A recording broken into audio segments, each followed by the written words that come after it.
कि scheduled area में वक्फ जैसा कोई भी कानून जो कि बिना संविधान संशोधन के सीधे लागू कर दिया गया है वो इलीगल है, वो अनकॉन्स्टिट्यूशनल है। मंडला का जो मेरे पास आंकड़ा है, जो वक्फ बोर्ड या ईदगाह के नाम पर जमीन चली गई है वो लगभग 17,000 हेक्टेयर जमीन। जो देश विरोधी ताकतें हैं वो हमेशा फॉल्ट लाइंस को बड़ा करने का एक नैरेटिव चलाती हैं। कल को ऐसा ना हो कि हम एक वर्ग संघर्ष की स्थिति में आ जाएं जिसमें कि एक जाति को दूसरी जाति से संख्या के आधार पर लड़ाने का एक कोई दुष्प्रचार या किसी तरह का किया जाए। तो इसलिए कहा गया है कि बांटने के लिए नहीं, विकास के लिए अगर किसी संख्या की आवश्यकता है तो विकास के लिए वो संख्या की आवश्यकता हो, ना कि बांटने के लिए। नमस्कार दोस्तों, मैं हूं श्याम सुंदर और आप देख रहे हैं मैं भी भारत। आप जानते हैं मैं भी भारत की इस इंटरव्यू सीरीज़ में हम लोग आदिवासी नेताओं से बात करते हैं या उन लोगों से बात करते हैं जो आदिवासी मुद्दों से सरोकार रखते हैं, उनकी चिंता करते हैं, उनका भला चाहते हैं। और आज मेरे साथ एक बेहद ख़ास मेहमान मौजूद हैं जिनका नाम है लक्ष्मण सिंह मरकाम। लक्ष्मण सिंह मरकाम आज दिल्ली आए हुए हैं और मैं उनके साथ मौजूद हूँ। नमस्कार। और लक्ष्मण सिंह मरकाम को आप कई रूप में जान सकते हैं, देख सकते हैं। वो एक प्रशासनिक अधिकारी हैं, वो आदिवासी मुद्दों पर लिखते रहे हैं। उनको आप बुद्धिजीवी या एक स्तंभकार के तौर पर भी देख सकते हैं। लक्ष्मण जी, बहुत बहुत स्वागत है आपका।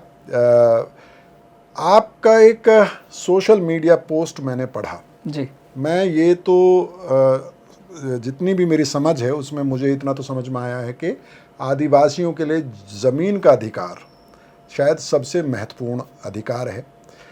उनके जीवन का आधार कह लीजिए, उनकी संस्कृति का आधार कह लीजिए, ज़मीन को ही माना जाता है। लेकिन आपने ज़मीन के अधिकार को वक्फ बिल के साथ जोड़ दिया है। उस सोशल मीडिया पोस्ट में आपने कई सारे मुद्दे उठाए हैं। इसको थोड़ा सा हमारे दर्शकों के लिए बताइए कि कैसे ये जुड़ता है वक्फ बिल के साथ।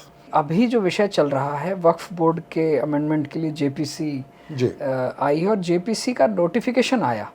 उन्होंने सर्व समाज से, चूँकि मैं भी उस समाज का हिस्सा हूँ, सर्व समाज से लोगों की प्रतिक्रियाएं मांगी हैं कि इस अमेंडमेंट में जेपीसी के सामने अगर आप अपना कुछ पक्ष रखना चाहते हैं तो रखें।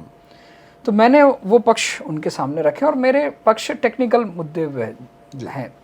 टेक्निकल मुद्दा मैं इसलिए कह रहा हूँ कि आपको पता होगा कि संविधान का एक अनुच्छेद है आर्टिकल 244 जो भारत में जनजातियों को एक विशिष्ट प्रोटेक्शन देता है, जिसे हम कहते हैं कि अनुसूचित क्षेत्र भी बोलते हैं या जनजाति क्षेत्र भी बोलते हैं। भारत में दो तरह के अनुसूचित क्षेत्र हैं, एक है छठी अनुसूचित क्षेत्र और दूसरा है पांचवी अनुसूचित क्षेत्र। तो पूर्वोत्तर के राज्यों में छठी अनुसूचित क्षेत्र है और जो बाकी 10 राज्य हैं जिसमें मध्य प्रदेश, छत्तीसगढ़, गुजरात, राजस्थान, तेलंगाना, महाराष्ट्र, उड़ीसा, झारखंड और हिमाचल प्रदेश, ये 10 राज्य आते हैं। ये इनमें पांचवी अनुसूची है। तो पांचवी अनुसूची का उद्देश्य यही था कि इन क्षेत्रों में जो जनजाति रह रहे हैं वो एक विशिष्ट क्षेत्रीय पहचान के साथ एक सामाजिक आर्थिक, मैं पिछड़ापन तो नहीं कहूँगा, लेकिन कंटेम्प्रेरी कालचक्र के आधार पर उन्होंने अपनी एक गति में हैं। उस आधार पर, भौगोलिक आधार पर, भाषाई आधार पर, सांस्कृतिक आधार पर एक क्षेत्र में है।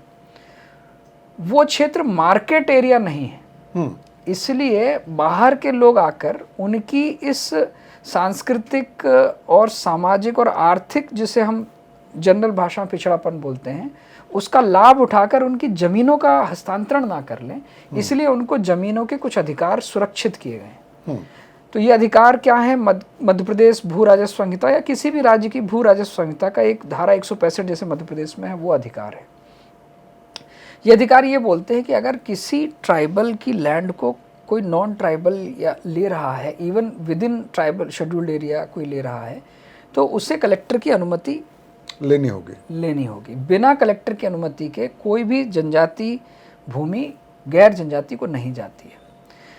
तो मैं समझता हूँ जब वक्फ बोर्ड आता है तो कई चीज़ें ऐसी हैं जो शेड्यूल्ड एरिया में इसके लागू होने से पहले स्थापित होनी चाहिए थी लीगली, वो लीगली नहीं हुई है। वो जिस भी गलती में हुई हूँ, मैं समझता हूँ कि अभी की वर्तमान संसद उस ऐतिहासिक गलती को सुधारने का प्रयास कर रही है।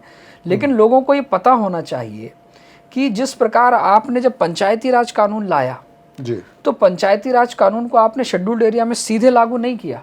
आपने कहा चूंकि ये भूमि से जुड़ा विषय है, इसलिए इसे शेड्यूल्ड एरिया में लागू करने से पहले संविधान का संशोधन करना पड़ेगा जी, और जनजातियों से पूछना पड़ेगा कि इस पे लागू करने से पहले वो किस तरह के परिवर्तन चाहते हैं। जी, इसलिए आपको पता होगा दिलीप सिंह भूरिया कमेटी बनी जी, और दिलीप सिंह भूरिया कमेटी की अनुशंसाओं के आधार पर 1996 में एक पंचायत एक्सटेंशन शेड्यूल्ड एरिया का एक कानून बना। मतलब ये तय था कि आप किसी कानून को उनकी भूमि से जहां सरोकार है उस पर सीधे नहीं ला सकते हैं, जी, उसके लिए एक संविधान संशोधन करना पड़ेगा। जी, आर्टिकल 368 के आधार पर संशोधन पास हुआ, तब जाकर आपने पंचायती राज को शेड्यूल्ड एरिया में लागू किया। लेकिन वक्फ एक्ट आया तो बिना किसी शेड्यूल्ड एरिया में संविधान संशोधन के आपने उसको सीधे लागू कर दिया।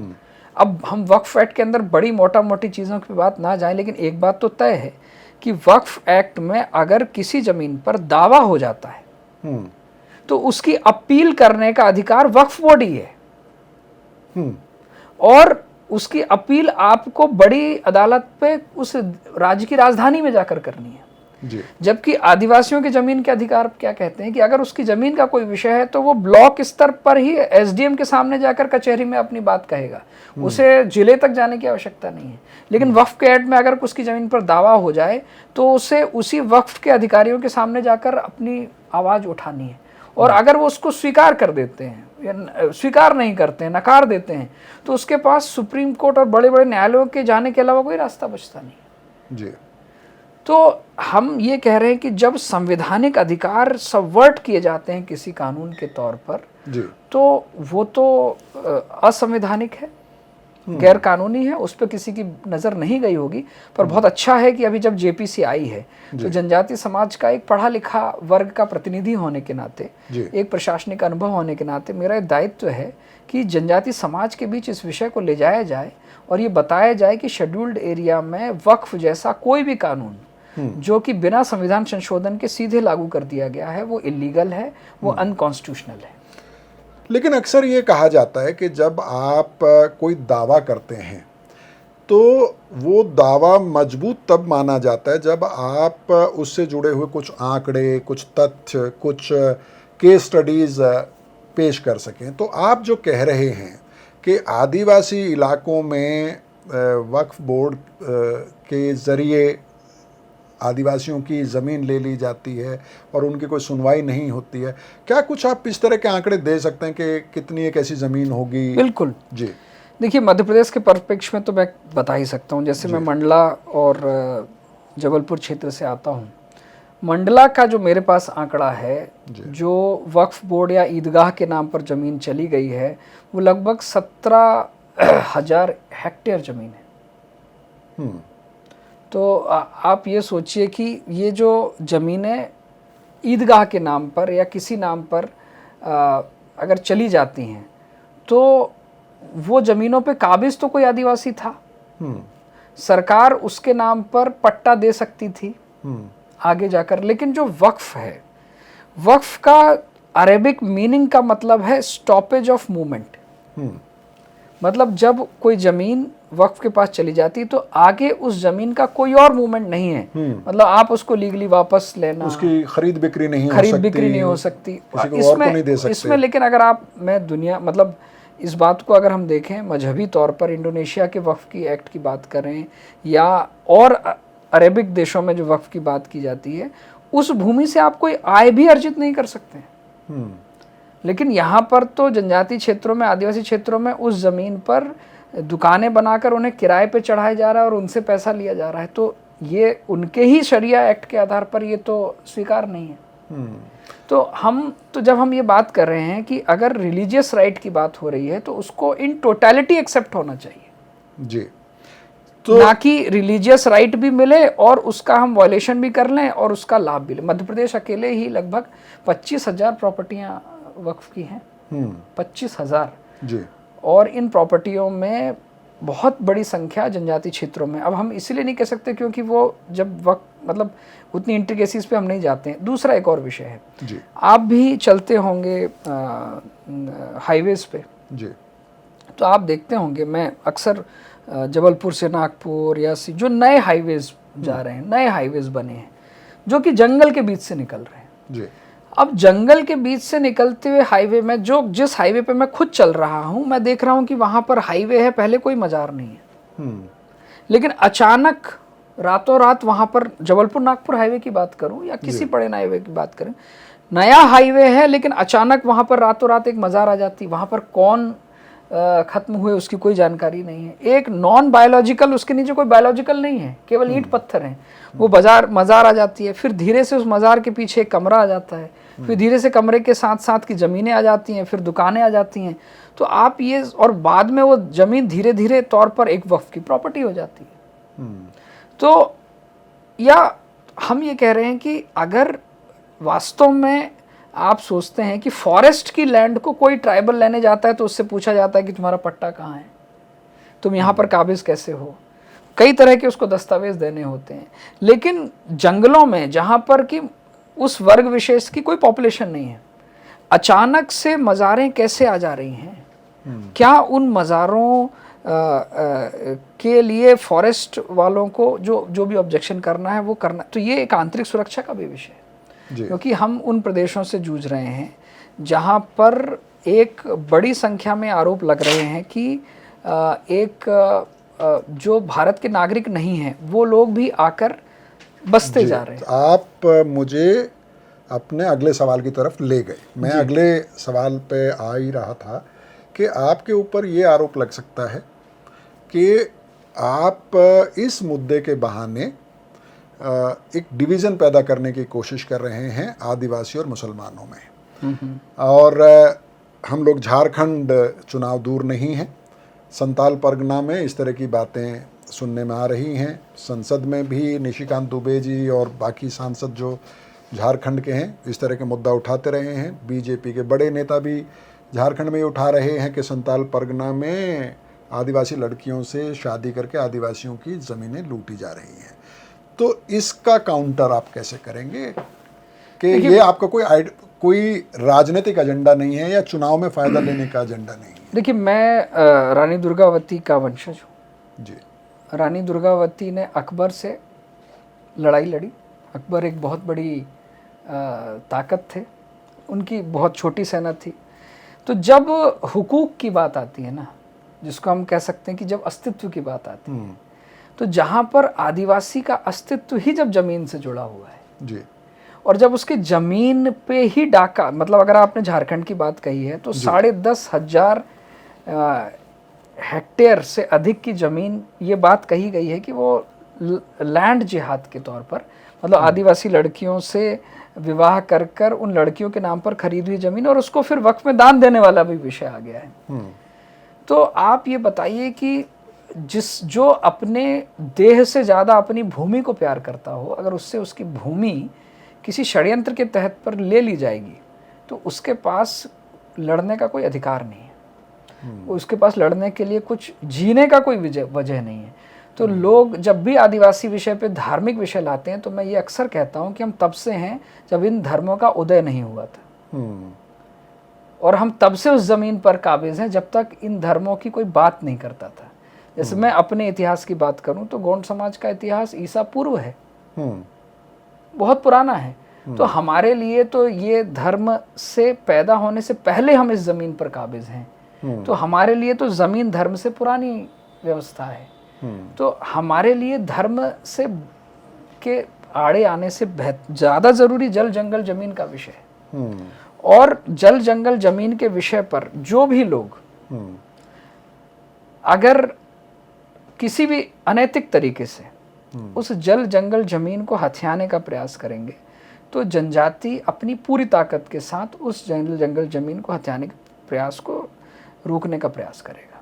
और ये वक्फ, इसीलिए हम इस वक्फ को बोल रहे हैं क्योंकि वक्फ नेचुरल जस्टिस की बात नहीं कर रहा है। अगर ये ज़मीन कोई भी, मैं कह रहा हूँ कि अगर कोई बड़ा व्यापारी उसकी ज़मीन लेता है तो वो न्यायालय के सामने जाकर इस बात का सवाल करने का हक रखता है। नहीं, लेकिन आप फिर मुझे अपने अगले सवाल की तरफ ले गए कि जब आप ये कह रहे हैं कि जंगल ज़मीन से बड़ा आदिवासी के लिए कुछ भी नहीं है, ये तो स्थापित बात है और इसीलिए शायद संविधान में भी अनुसूची 5 का प्रोविज़न किया गया। और उसके बाद पेशा एक्ट की बात की आपने, वनाधिकार कानून है और भी कई स्थानीय कानून हैं अलग अलग राज्यों में। CNT SPT एक्ट है झारखंड में, कोल्हान रीजन में अपना उनका विल्किंसन रूल है। बहुत सारे और ऐसे कानूनों के या प्रोविजंस के नाम लिए जा सकते हैं।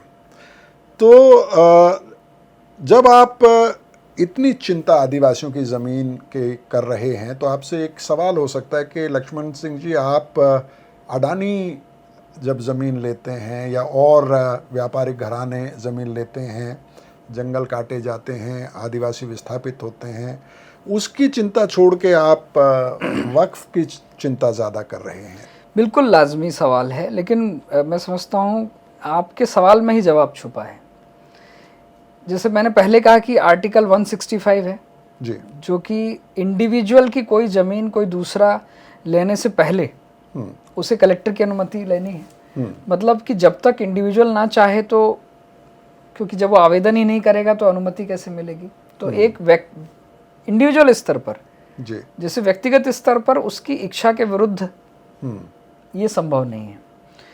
दूसरी चीज़ जो बात होती है कि अगर इंडिविजुअल पे संभव नहीं है तो सामुदायिक पर क्या है। तो शेड्यूल्ड एरिया में अगर किसी शेड्यूल्ड एरिया की बात होती है तो शेड्यूल्ड एरिया में आपको नियामगिरी जजमेंट के बारे में पता होगा। जी बिल्कुल।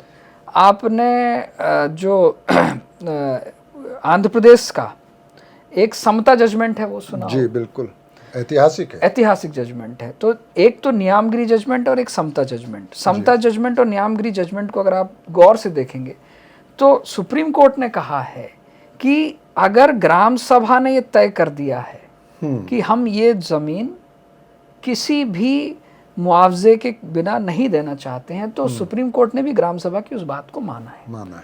तो नियामगिरी जजमेंट में इतने संघर्ष के बावजूद वो ज़मीन किसी को नहीं मिली है। अब इसके बाद जो दूसरा जजमेंट, जब हम समता जजमेंट की बात करते हैं बाकी चीज़, तो कोल बेयरिंग एक्ट वाली एक बात आती है जी। अब इसमें यह है कि एक चीज़ है जब राष्ट्रीय आवश्यकता के लिए किसी चीज़ को एक्वायर करना है तो उसमें भी आपको उसकी ज़मीन के बराबर ज़मीन का मुआवजा देना है। अगर आप ज़मीन ले रहे हैं तो ज़मीन देनी है, और अगर ज़मीन के बदले आप ज़मीन नहीं दे रहे हैं तो उनकी सहमति से मार्केट से जो भी स्थापित है उससे कई गुना रेट पर वो ज़मीन आपको लेनी है। तो जो लोग ये कहते हैं तो मैं उनसे यही कहता हूँ कि पहले आज तो ये बात हो रही है कि मार्केट से अधिक का मुआवजा देना पड़ेगा, ज़मीन के बदले ज़मीन देनी पड़ेगी। आज़ादी के कई वर्षों तक तो 18वीं सदी के रेट पर मुआवजे दिए जाते थे।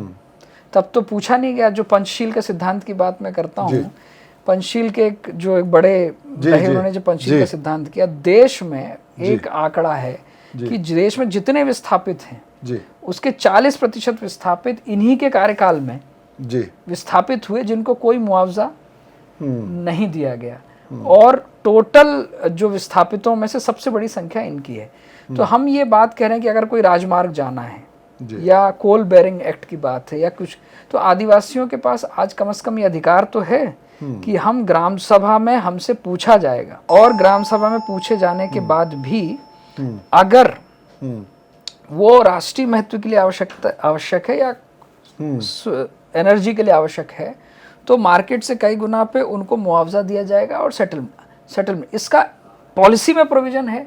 हाँ, हो सकता है इम्प्लीमेंटेशन में अगर कहीं नहीं ठीक हो रहा हो तो उस पर प्रश्न किया जा सकता है। जैसे अभी कई जगह पर ऐसा होता है कि पॉलिसी की बात हो सकती है, लेकिन कोई ये डिनाई नहीं कर सकता कि हमारे पास आज उनकी रिहेबिलिटेशन की, रीसेटलमेंट की या मार्केट से कई गुना जो बाई हाईवे जाते हैं उससे उन देने की उनके पास लड़ने के लिए टूल्स हैं। और कोई ऑटोक्रेसी नहीं है कि ओवरनाइट कोई आपको आपके ऊपर एक चिन्ह लगा देगा और बोल देगा कि ये प्रॉपर्टी कल से हमारी। आपके सामने एक बड़ी अच्छी तस्वीर मेरे सामने ही है, अगर आपके कैमरा मैन इसको जूम कर लें, बड़ी खूबसूरत मेरी नज़र बड़ी। आपके सामने जो तस्वीर है उसके नीचे अगर आप पढ़ें, जूम इन करें तो उस पर लिखा हुआ है इस्लाम नगर जी। ये जो प्रॉपर्टी आप देख रहे हैं ये रानी कमलापति का महल है जिसका नाम हुआ करता था जगदीशपुर जी।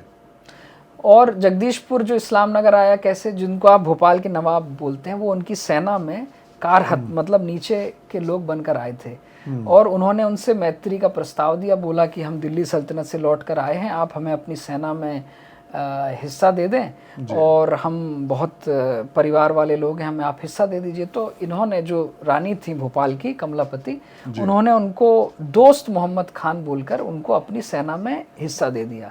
लेकिन इन दोस्त ने क्या किया, उसी रानी के बेटे को, जिसके नाम पर हलाली डैम पड़ा, उसी रानी के बेटे को रात को भोजन के लिए, दावत के लिए बुलाया, उसके खाने में जहर मिलाया और जब वो नींद में थे, नशे में थे, तो उनकी गर्दनें काट दी।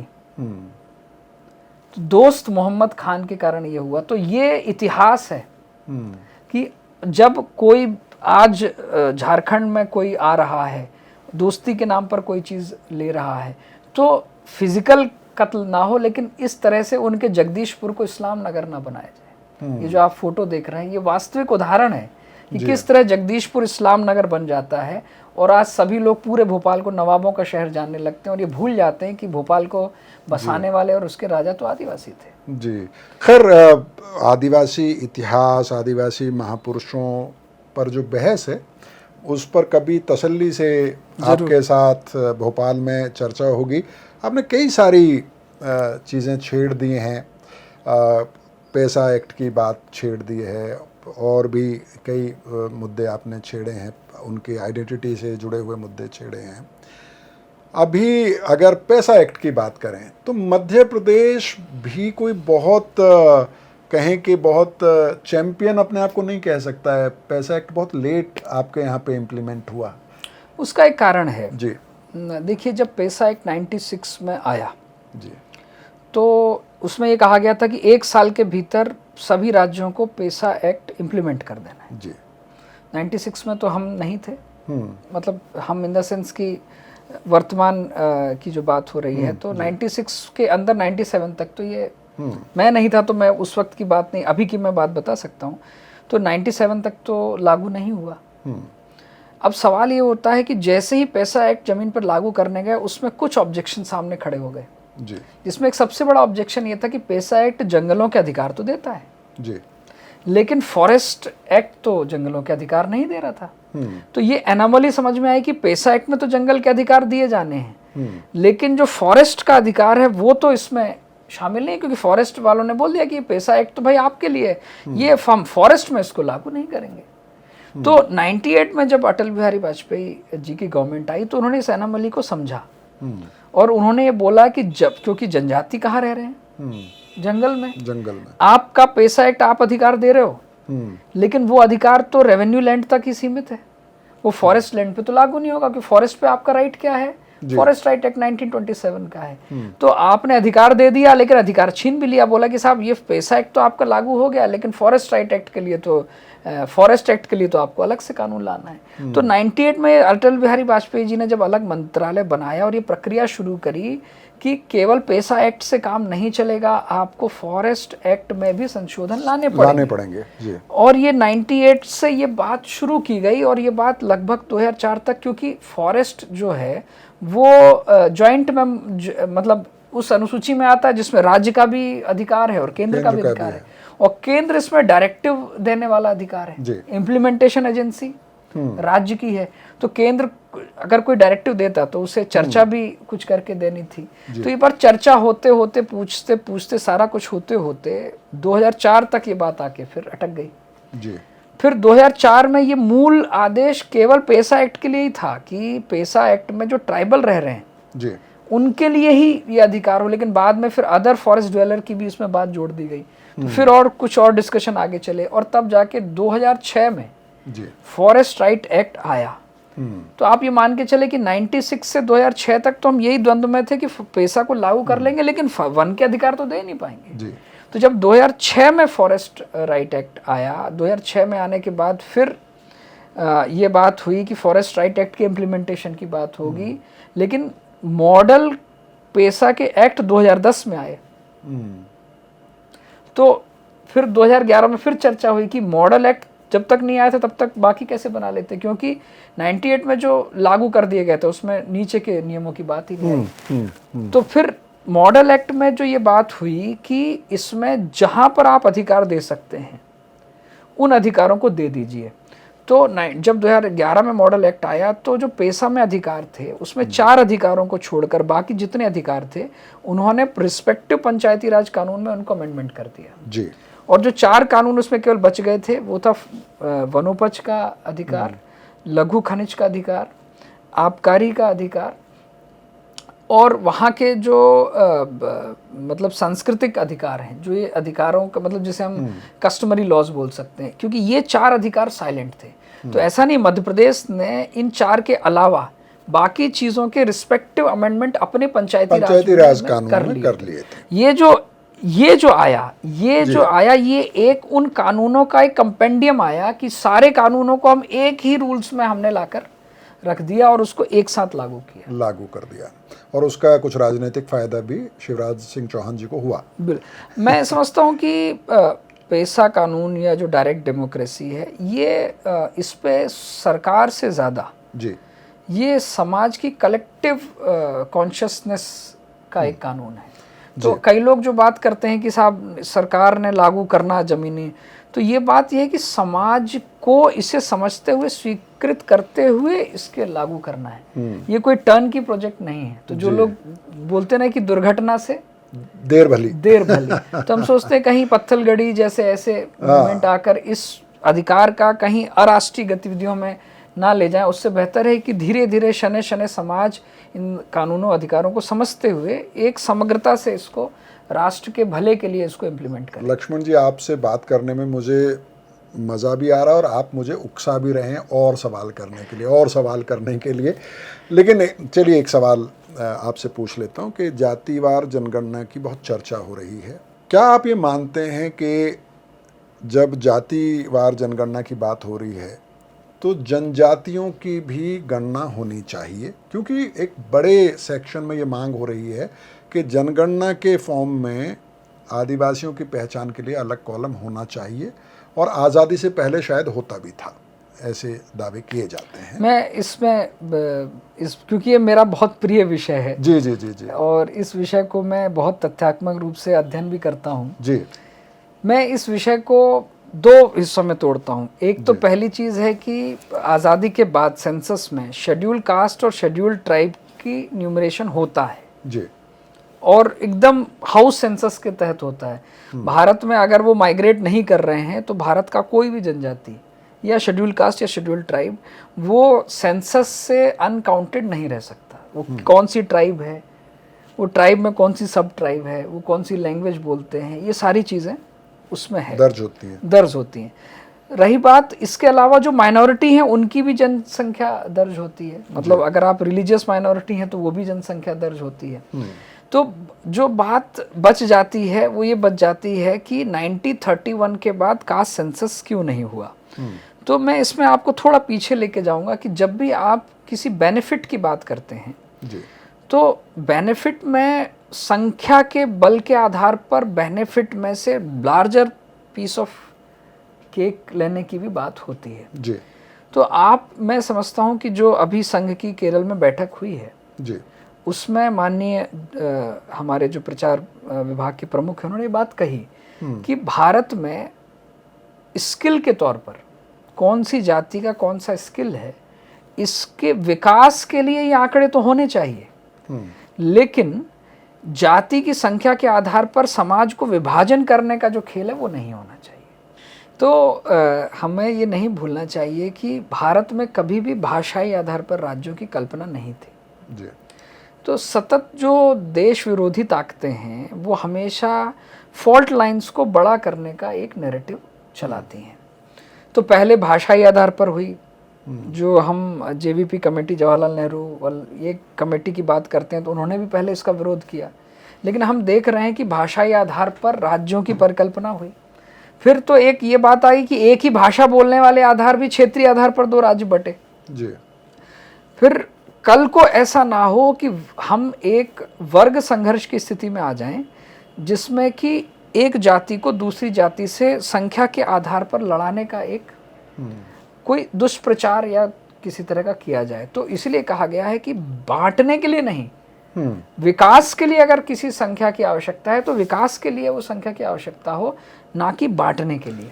नहीं, ये बात तो देखिए, दृष्टिकोण क्या है, आप किस तरह से देख रहे हैं, मैं किस तरह से देख रहा हूँ, ये फर्क हो सकता है। लेकिन सैद्धांतिक तौर पर मैं इसलिए भी कह रहा हूँ कि जैसे प्रधानमंत्री जनमन योजना है, पीवीटीजीज के लिए 24,000 करोड़ रुपए की घोषणा हुई।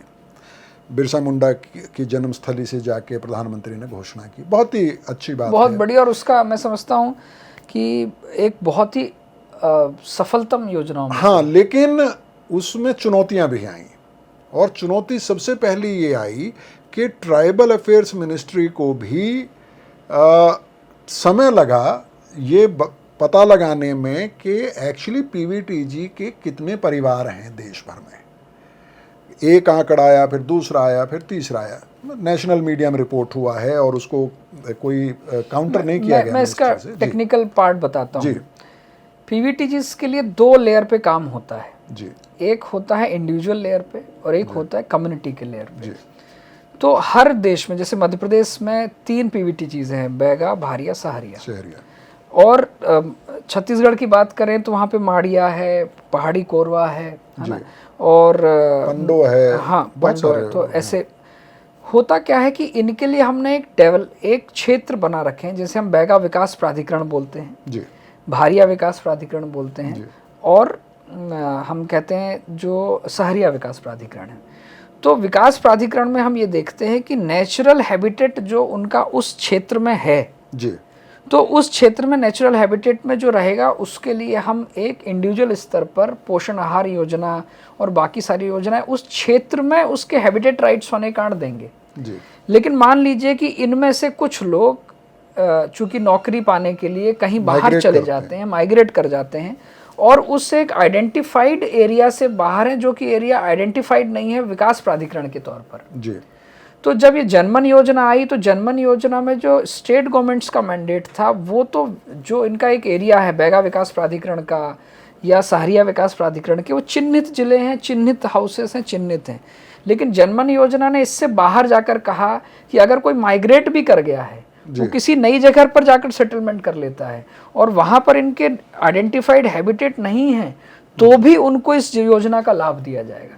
तो ये जो कन्फ्यूजन है, ये confusion with in habitat rights area से माइग्रेट कर गए लोगों के ऊपर है। तो स्वाभाविक बात है अगर किसी को नौकरी लग रही है तो वो तो उसकी जहां पर उसको नौकरी मिलेगी वहां पर जाके वो रहने लगेगा। तो जब जो ये गैप आ रहा है कि संख्या कितनी है और हैबिटेट्स कितने हैं, तो अगर उसमें, क्योंकि आपको सेंसस में संख्या तो मिल ही जाती है जी, और हैबिटेट में वो संख्या अगर कवर नहीं हो रही तो फिर प्रश्न उठता है कि ये बाकी कहाँ है। तो फिर ये हमको देखना पड़ता है कि वो कहीं माइग्रेट हो गए हैं। तो माइग्रेट हो गए हैं तो कहाँ पे माइग्रेट हुए हैं। अगर वो सर्विस में है, माइग्रेट हुआ है, तो उसका माइग्रेशन जो है वो पॉजिटिव माइग्रेशन है। वो किसी नौकरी में है तो उसके लिए आपको हैबिटेट राइट देने की आवश्यकता नहीं है। लेकिन अगर वो एज अ लेबर माइग्रेट हुआ है, वो कहीं पट्टे पे रह रहा है, उसका घर नहीं है, तो फिर आपको उसको आइडेंटिफाई करके उसको इंक्लूड करना है, उसकी जगह को चिन्हित करना है। तो ये जो भी सारे न्यूआंसेस होते हैं, ये किसी भी योजना में 10 से 20% टीथिंग प्रॉब्लम होते हैं।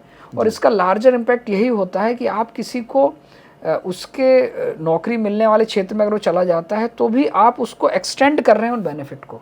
तो मैं समझता हूँ जनमन योजना की खासियत है कि इसने उन हैबिटेट राइट्स एरिया के बाहर जाकर भी अगर कोई माइग्रेट कर गए परिवार हैं पीवीटीज है तो उनको भी सहायता देने का जो काम किया है उसमें कुछ टीथिंग प्रॉब्लम हुई। और एक और जो इस योजना में बहुत अच्छी चीज़ हुई है जो मैं समझता हूँ आज़ादी के बाद नहीं हो पाई है कि उनके 14 प्रकार के डॉक्यूमेंट देने के लिए पूरा प्रशासन लगा जी। जितने तरह के डॉक्यूमेंट है, आपका राशन का डॉक्यूमेंट है, जाति प्रमाण पत्र है, भूमि प्रमाण पत्र है, B1 खसरा है, आधार कार्ड है, आयुष्मान कार्ड है, उनका हेल्थ कार्ड है, जितने तरह के सरकारी दस्तावेज होते हैं वो सारे के सारे दस्तावेजों को हमने उनके डोर स्टेप पर जाकर बना कर दिया ताकि इन पीवीटीजीज को ये ना लगे कि मेरे पास ये पत्र नहीं था इसलिए मुझे ये लाभ नहीं मिल पाया। जी। तो ये भी एक बहुत ही टारगेटेड अप्रोच इसमें रही। इसमें एक और जो चीज़ बहुत ज़्यादा इसमें इन्वॉल्व की है कि पीवीटीजीज में कहीं पर सिकल सेल तो नहीं है, पीवीटीजीज में कोई ऐसी बीमारी के ट्रेट्स तो नहीं है कि जिसको ठीक करने की आवश्यकता है।